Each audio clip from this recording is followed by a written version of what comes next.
I am talking to myself. Good evening, everyone.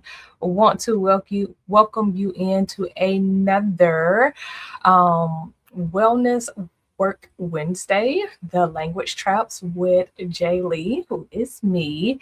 Want to just welcome you in, and do a quick introduction of myself and what the Language Traps is. I am Jerecia Lee. I am the CEO of Journey with J.Lee Consulting. And we are here for the series of Language Trap from Stuck to Unstoppable. In this series, we typically examine words, beliefs, and language patterns that keep us stuck.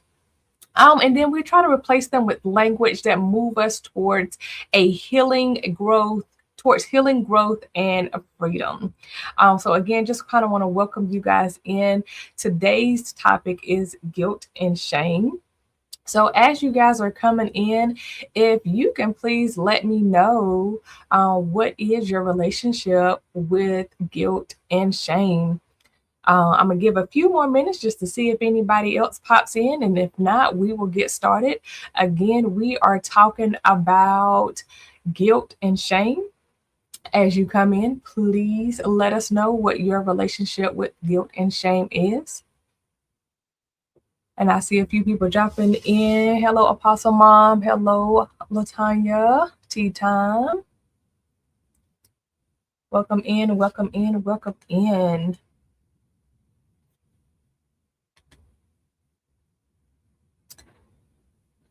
So I'm going to get started because I don't want to prolong you guys' time. Appreciate each and every one of you guys that are here. If you catch this in the replays, please leave a comment in the replay that you watched this in the replay. So again, today, hopefully you guys can hear me okay. If you cannot, please let me know in the comments that you are unable to hear me.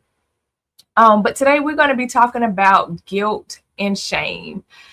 And I chose this for this month because I feel like these are two words that commonly get or commonly that are used interchangeable, and they're actually two different meanings, and one can keep us stuck and one can actually keep us moving forward.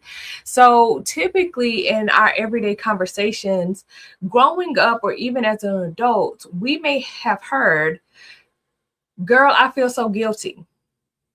We may say that, "I feel so guilty." And in that you hear the word feel. And I want you guys to kind of notate that feel. Or we hear you should be ashamed of yourself. So now I should be ashamed. And so we got guilt, I feel, and then you should feel ashamed of yourself. I feel terrible about what I did, or I am a terrible person. And I don't know if you guys are starting to hear the little nuances between the two, which one is guilt and which one is shame.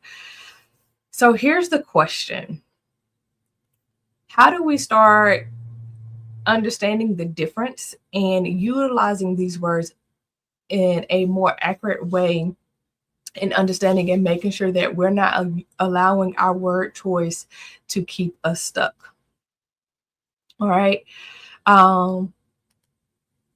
Again, as you're coming in, if you would just drop in, what is your relationship with the words guilt and shame? How have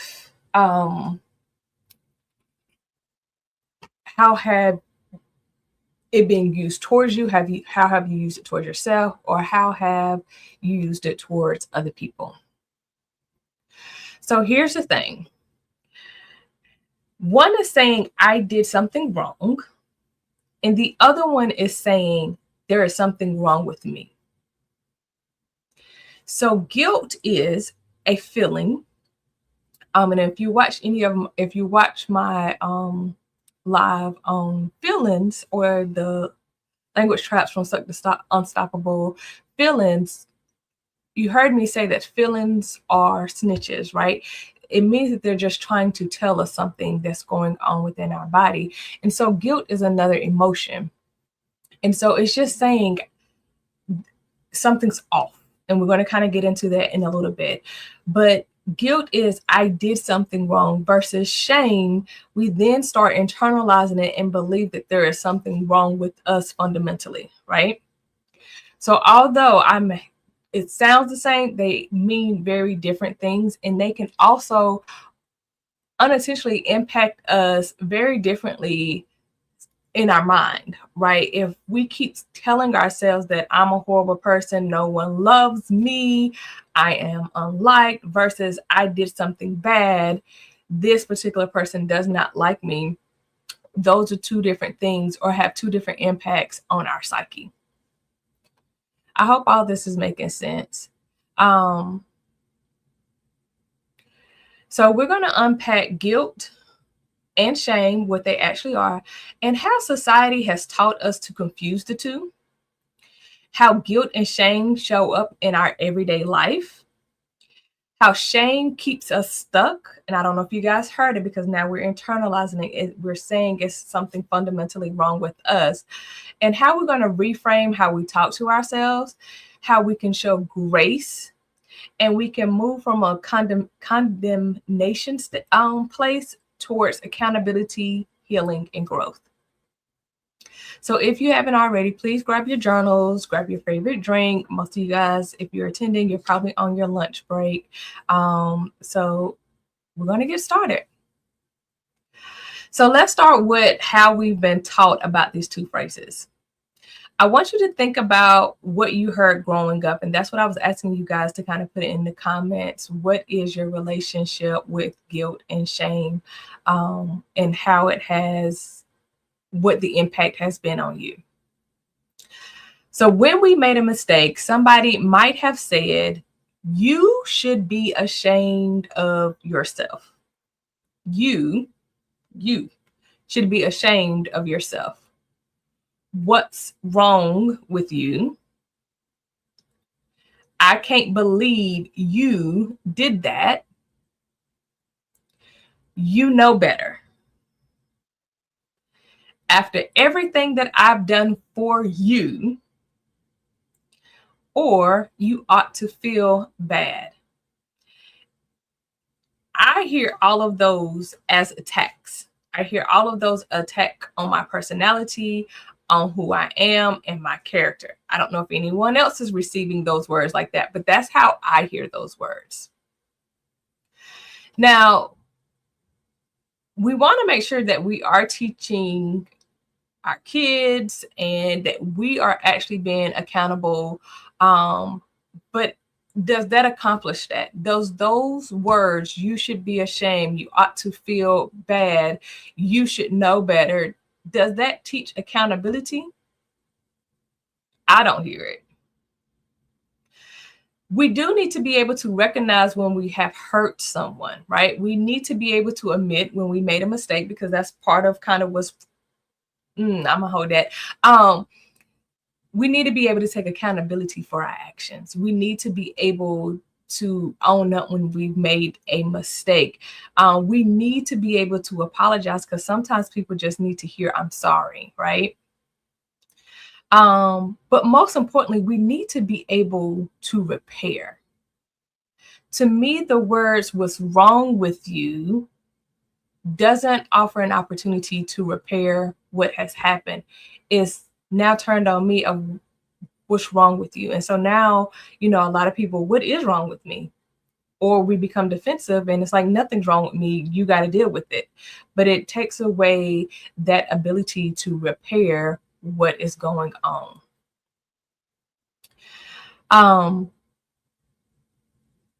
So in that, the message has moved from your behavior is harmful to you are a harmful person. And this is where shame starts entering the conversation, because if that's all we hear, you, we start internalizing and think that there is something fundamentally wrong with us. So that's the trap. That's the first language trap, is that it sounds like I did something bad, therefore I am a bad person. which is not the same thing. Just because we make a mistake or we do something that doesn't align with our values, it doesn't mean that we are a horrible person or that we are untrustworthy person or anything negative, right? Sometimes you can behave in a way that doesn't align with your values. But like I said, it doesn't necessarily change who you are. It doesn't change your identity. Um, I believe all of us can probably think of a time that we've done something hurtful towards a loved one, whether it was intentional or unintentional. And I say intentional because maybe we was mad at them and we wanted them to pay. Is that the right thing to do? No. But if we're being honest, we all can say that there's been a moment in our life where we have intentionally or intentionally hurt someone. Now, does that mean that we're a bad person? It does not, right?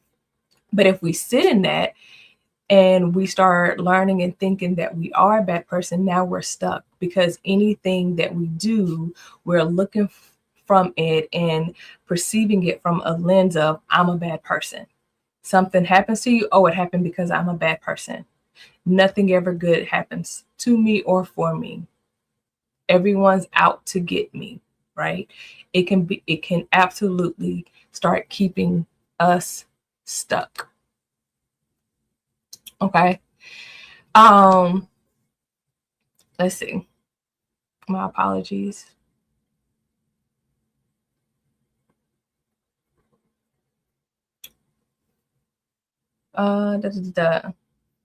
Okay. So now let's actually define guilt and shame. Guilt is generally understood as an emotional response. Like I was saying earlier, it's a feeling, it's trying to tell us something. And it's usually when we're recognizing that something we did or failed to do is contributing to something wrong or it's inconsistent with our values. Guilt, I don't know if you guys heard it, but it tends to focus on the behavior. So guilt can sound like I did something wrong. And here's the thing, healthy guilt can actually be useful. It can tell us I need to apologize, right? So if we're feeling guilty about something, again, that means our body is telling us something's off. Something you did or didn't do is not aligning with what your values or who you say you are. And so you need to actually take action and do something about it. So do I need to apologize? What do I need to do to make this right? How do I take responsibility for my action? What changes in my behavior do I need to make? So healthy guilt can move us towards accountability and repair. So there's nothing wrong with, if you can hear the way that I'm explaining it, there's nothing wrong with actually feeling guilty. We got to make sure that when we are feeling guilty, we're asking ourselves those questions and moving towards accountability and repair and not being stuck. We can ask ourselves, hello, Cassandra.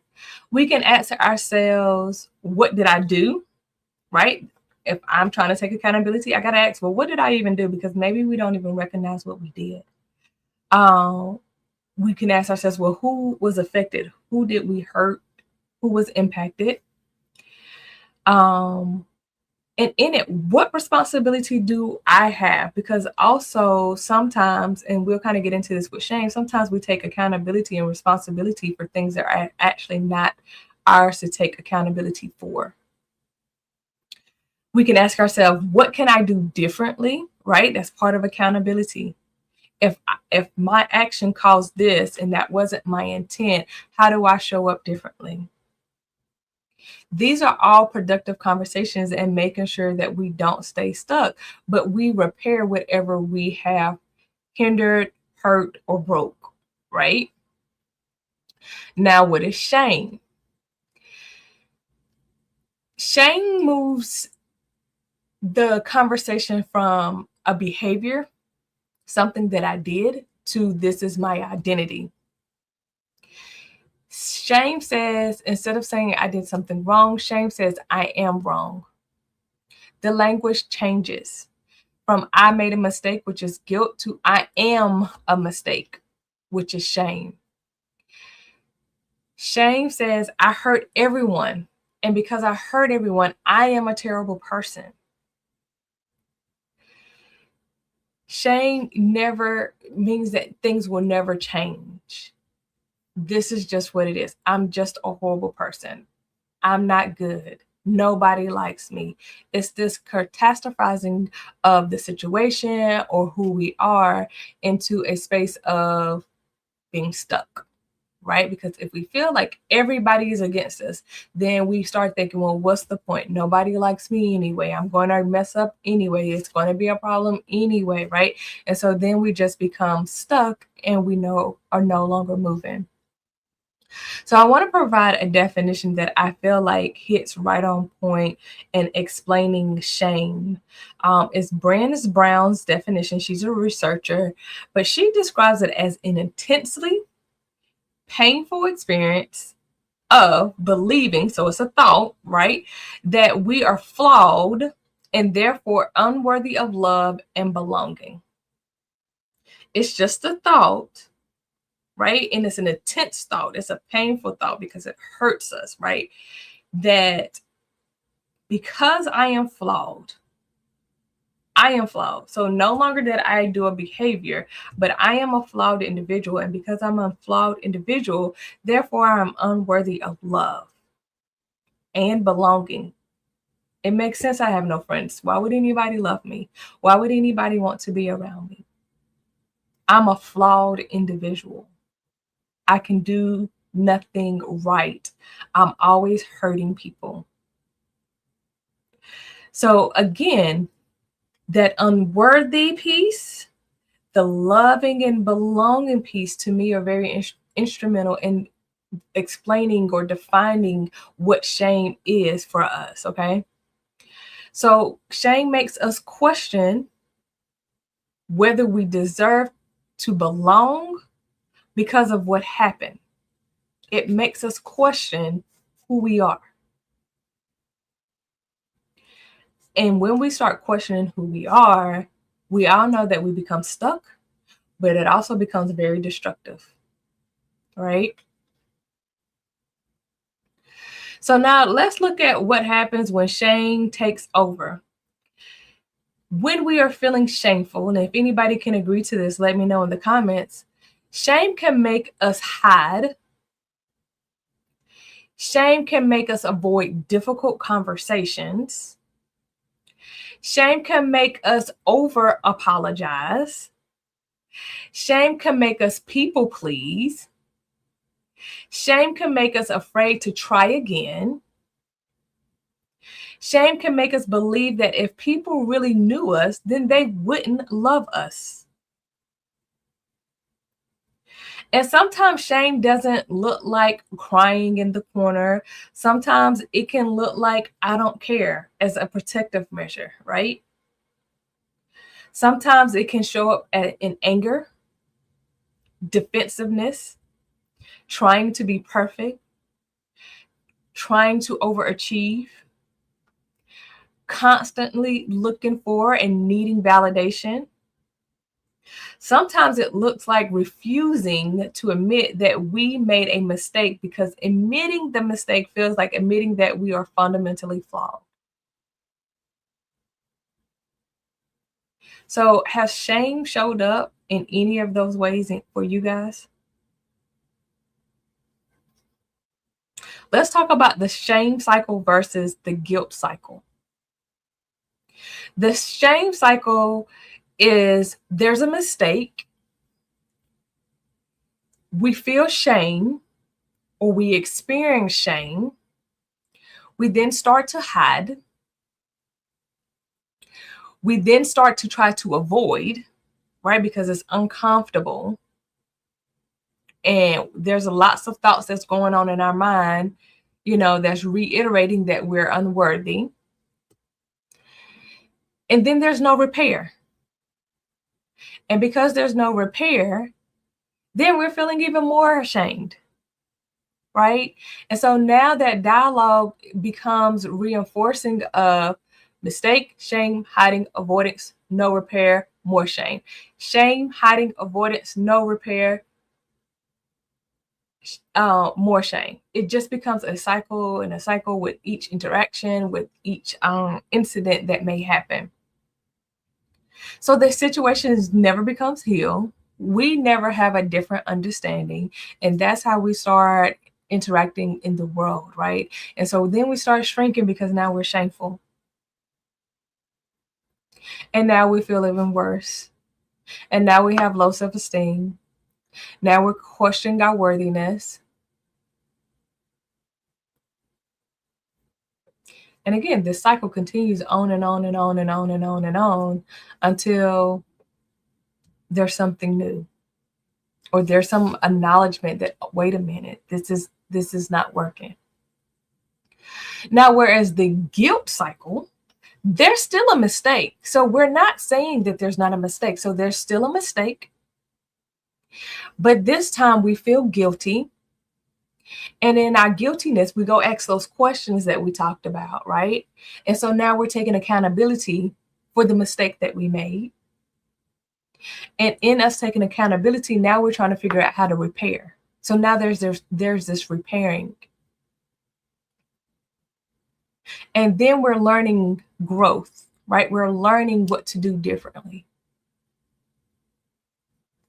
So if you see the difference, there's a cycle of at least repair versus a cycle of shame after shame after shame after shame.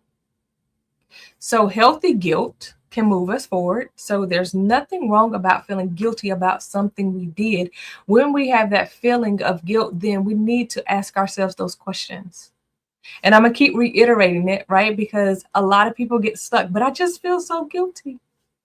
But I just feel so guilty. Okay, let's take some actions. Let's not sit in shame. Let's not, oh, woe is me. Let's not catastrophize. Let's not make it like it's the end of the world, because it's really not. We have to repair. Or at least attempt to repair. Right? So you may be asking, how do we shift from stuck to unstoppable in this piece? First and foremost, we got to change our language. And hopefully I've been doing a good enough job to show the difference between guilt talk versus shame talk. But I'm going to give some more examples. So in our old language, we may say, I am a bad person. I am a bad person. But with our new language, we're going to say, I made a bad choice that does not align with who I want to be. And here's the thing, for that to work, you actually have to have a conversation about who do you want to be. In a lot of my work with individuals, I ask them, well, what are your values, first and foremost? And who do you want to be? Who do you want to be? If I'm using myself as a Black woman, who do I want to be as a Black woman? Because we have to start with self. Who do I want to be as a mother? Who do I want to be as a wife? Who do I want to be as a sister, a daughter, a therapist, a church member, a friend? We have to ask ourselves, and a lot of times we're not sitting down and asking ourselves, who do we actually want to be? We're just out here maneuvering. But we got to stop and ask ourselves, like, who do I want to be? When people interact with me, what do I want them to receive from me? Right? So in changing our language, we got a couple of reframes. I have 5 this time. I think it's 5. And I know I typically do 4, but we have 5 this time. So first and foremost, I'm gonna go check out the comments. Sorry, and see what you guys are saying. Okay, so true, so true, so true. Okay, just wanted to make sure I wasn't missing anything. So first and foremost, I'm trying to maneuver. I try to do a good job of putting my things up. Okay, so we got to separate your behavior from your identity, right? We've got to stop saying I am. For example, I am selfish. The reframe in that one is I behave selfishly in that situation. Instead of saying I am a liar, saying I wasn't honest in that situation. Instead of saying I am a failure, saying I experienced failure. And I think that's the big one, because a lot of times when things don't go according to the way that we want them to, we are quick to say that I am a failure or that I am not good enough, when that's absolutely not the case. I experienced failure. I am not a failure. Again, the goal is not to escape accountability or avoid accountability. The goal is to make accountability specific enough that you can actually do something about it. Like, what are we going to actually do about it? What are the action steps that we are going to do? Then the second one is move from punishment to repair. A lot of times, and y'all let me know if you guys have experienced this, a lot of times when we do something to someone else, or we fail ourselves, or something isn't accomplished the way that we want to, we feel like we have to punish ourselves. We feel like if we hurt somebody else, then we should hurt just as much as them. And I feel like that goes back to those initial statements that we received as a young child of, you should be ashamed of yourself. Why would you do that? I think that started the thought process of, if I hurt somebody else, I should hurt just as much as they hurt. But in that trying to punish ourselves, we're not even trying to repair. And so we have to ask ourselves, what will repair look like? Does it mean that I need to go apologize? Maybe it means changing your behavior. Maybe it means some type of restitution. Maybe it means I need to go to therapy, because baby, I'm just out here hurting people left and right and don't even understand the impact that I'm doing. And I'm doing it because I'm hurt. I'm doing it because I'm trying to protect myself for whatever I'm feeling. And in that, I'm hurting other people. Maybe it means that I need to set a boundary. And remembering that a boundary is something that we uphold. It's not something that we can force somebody else to uphold for us. It's something that we uphold for ourselves. And then maybe it means forgiving yourself. And I get the question a lot of times of, okay, one, how can I forgive myself? That's a hard one. Two, how do I accept forgiveness? And here's my answer to this, and this is my own answer. Somebody else may have a different answer. But when we're talking about forgiveness for ourselves, forgiving ourselves, it's really assessing what happened,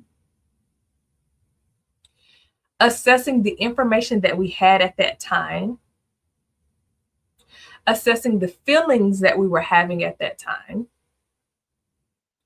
and being honest in, if you made a decision because you were pissed, that I made that decision because I were pissed.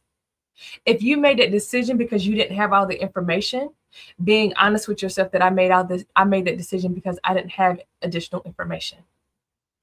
If I would have known what I know now, then I would have made a different choice. Hindsight is 50-50, right? Like, we can only make decisions based off of what we know, the tools that we have, the information that we have at the time. And a lot of times we beat ourselves up because, like, well, we should have known. How were you supposed to know? And even if we do know, we still may be making decisions out of feelings. And so if you made the decision out of a feeling, you got to acknowledge, I made that decision out of my feelings. I stayed longer because I thought they could change. I had hope. I was in love. I wasn't ready. Be truthful with yourself. There's no need to beat yourself up. It's not going to change anything. You feeling shameful or you holding on to that hurt absolutely is not going to change anything. We have to figure out how to move forward.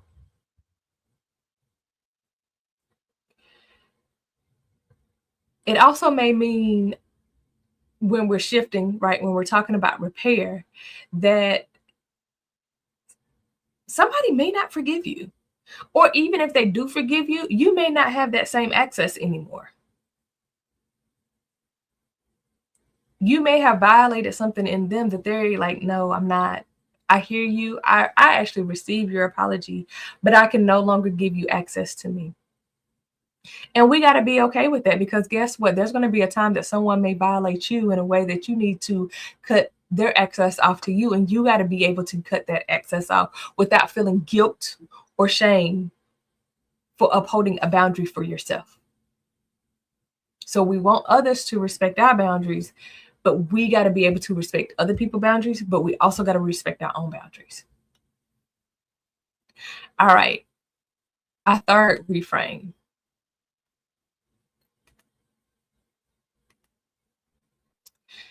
Whew, we got to challenge that shame story.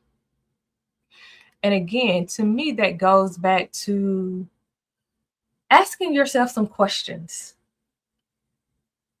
assessing what happened, assessing the information, assessing the feeling, but even asking yourself, like, why am I actually unworthy? Is this a fact? Or is this a story that I'm telling myself? It has been my experience that there's at least maybe a 50-50 chance that we are telling ourselves a story without actually having information from the other person. We are assuming that they feel some type of way about us because they're moving differently. But we don't take out the time to ask what's happening for them or why they're interacting with us differently. We just assume, right? We don't want to have that uncomfortable conversation. So we just assume, and then we, go into our shame and our guilt. And again, two different things. But we go into it and we just stay stuck. So we've got to say, why am I actually feeling unworthy? Like, what part in this do I hold, right? That's that accountability piece. What part do I actually hold? Am I catastrophizing? Am I saying everybody hates me? But if I slow down and say, okay, who is all these people that I'm saying hates me? And it's only 2 people.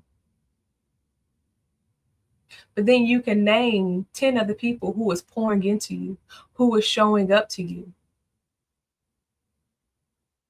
But we've allowed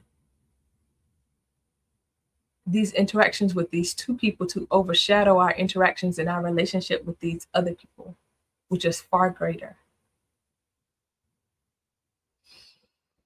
What is the evidence? What is the evidence that support whatever you're thinking? Like I said, break it down. Everybody hates me. Do they? Name them. And then name how many people who does love you or who is pouring into you.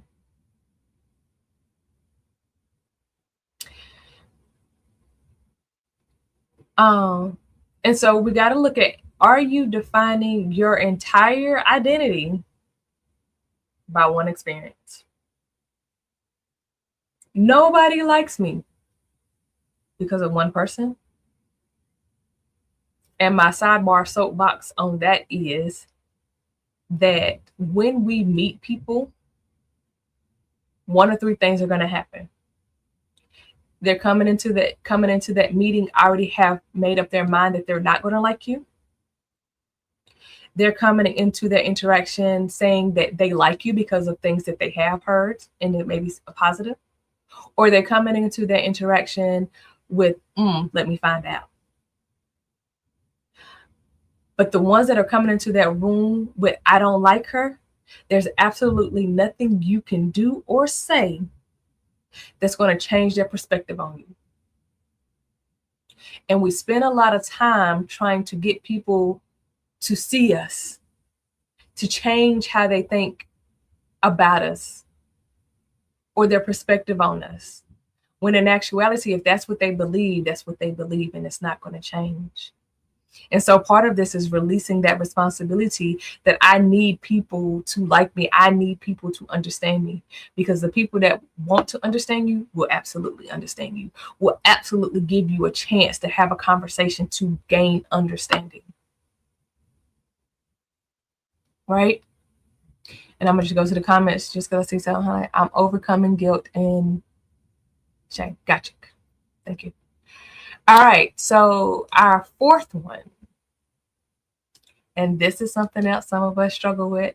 We have to practice self-compassion. We are so hard on each other. Excuse me, hard on ourselves. We are hard on each other, but we're so hard on ourselves. Right? We have to practice compassion for ourselves. We have to sit with, ooh, I really may have offended that person. Right? Because that's part of the accountability. I was actually having a bad day, and I was a little harsh in my communication with them. Right? But again, it doesn't mean that I'm a horrible person. It doesn't mean that that I then need to just go sulk and woe is me and here we are again, nobody likes me. You can have compassion on yourself. How do we show up differently? Do we go back and repair? Is there a conversation? You know, yesterday when we was talking, I know I came off a little harsh. I don't know if you received it that way, but I felt like I came off a little harsh. And so I just want to come back and tell you my apologies. I was really having a bad day. I wasn't regulating my emotions very well. And I just wanted to say I apologize. Right? Have a conversation. Repair. We've got to start repairing. And then our next one, our last one is, sorry, I'm trying to get to it. Write the reframe. Write your reframe. What does that mean? Can anybody guess?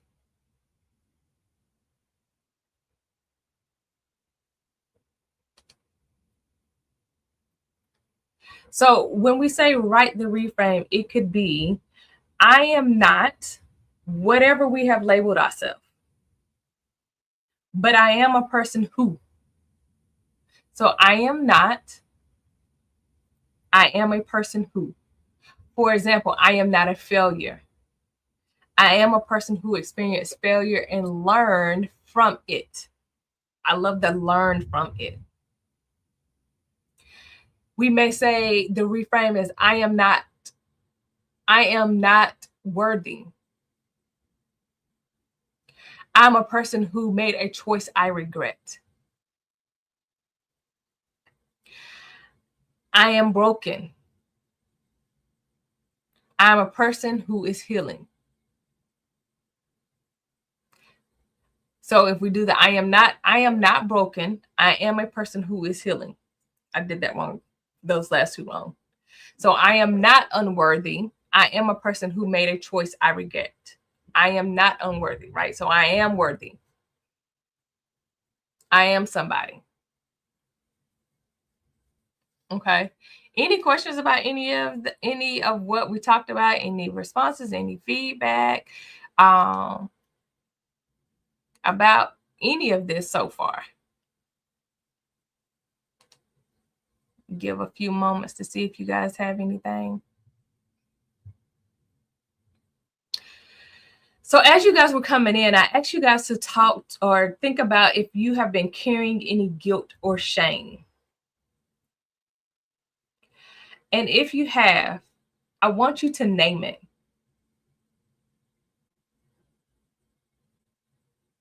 I want you to say what happened.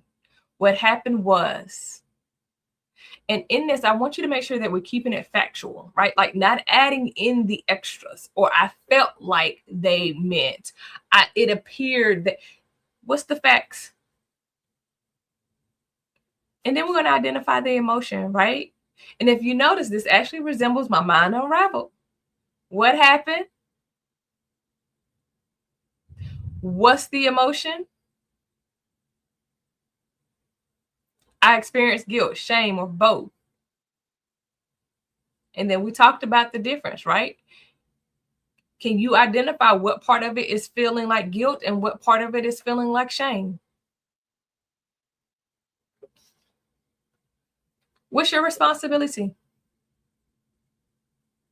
If you did something, what is your responsibility in it? And we got to make sure that we're taking accountability for our stuff and not the accountability of other people's stuff. Because a lot of times we like to just like, oh, it was all my fault. No, if there's a situation that happened 9 times out of 10, there was 2 parties that played a part in it. Unless we're just walking up to people and punching them in the face for no reason, right? Then that's all on us. But other than that, there's accountability for us, and then there's accountability for somebody else. So I'm gonna read Cassandra's. Shame is this disability and the limitations it caused. Like every day I'm on an emotional roller coaster. Agreed. Listen, T-Time, we have to be careful. We have to be careful with our words.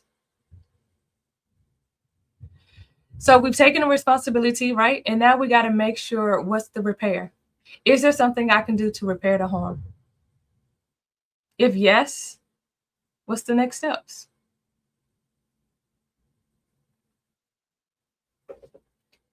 So we got, write what happened, identify the emotion, identify your responsibility in it, and then identify the repair.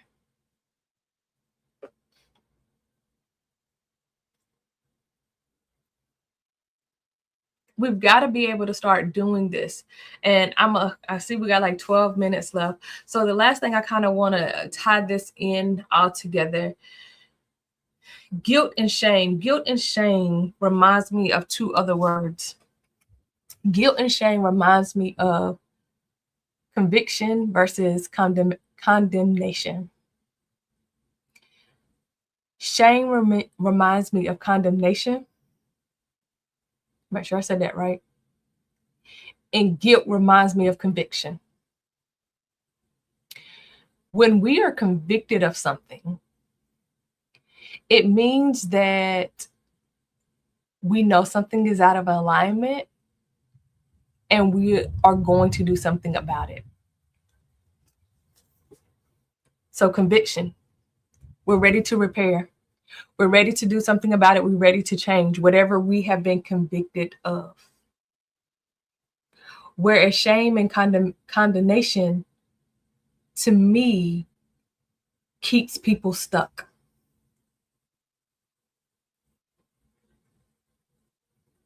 So we've got to start moving in this place of being convicted of things and not condemning ourselves.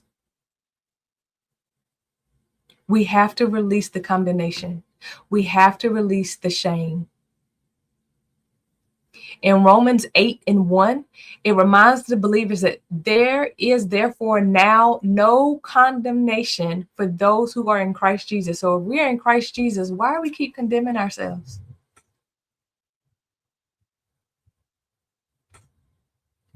Should we be convicted? Absolutely.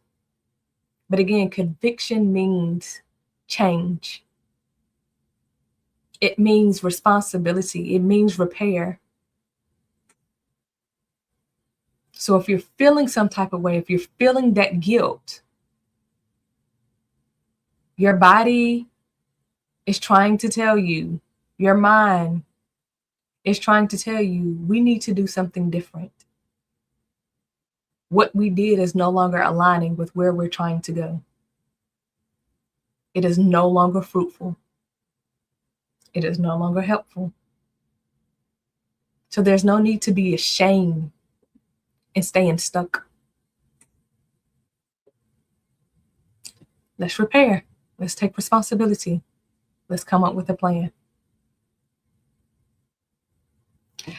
I hope today has been helpful. I hope that you have a different relationship with the two words shame and guilt. I hope that even as you're speaking and communicating with yourself and with others, that you will start to take notice of the word choices that you are using and choose to use words that is more in alignment with repairing things and changing things, and not necessarily keeping us stuck and feeling shameful or bringing someone down, because in all of our communications we have a responsibility of moving people forward. Our words should not tear down other people. Our words shouldn't make someone feel so bad that they don't even want to move or do anything, or now hide, right? Or stop coming to, even if we're saying like church events, like we want to encourage others. We want to have positive communication. So again, this has been your Wellness Wednesday broadcast. I hope, again, you receive something. I hope that you walk away changed. I hope you walk away with an action plan of how to show up differently. Please make sure that you are staying tuned to the community, because there's a lot of events that our builders have going on. I'm not even going to try to begin to say them, because I know top 4 off. We have Coach Q got 2 events coming up. We got the combination event with Kanitra and Lakeisha, and then Lakeisha has her event. We know Deborah has her event. So please make sure that you are staying tuned. And then, of course, I have another event. So make sure that you are staying tuned with the community and, supporting each other, we're all supporting each other in this journey. Again, thank you guys for tuning in. You guys have a wonderful evening.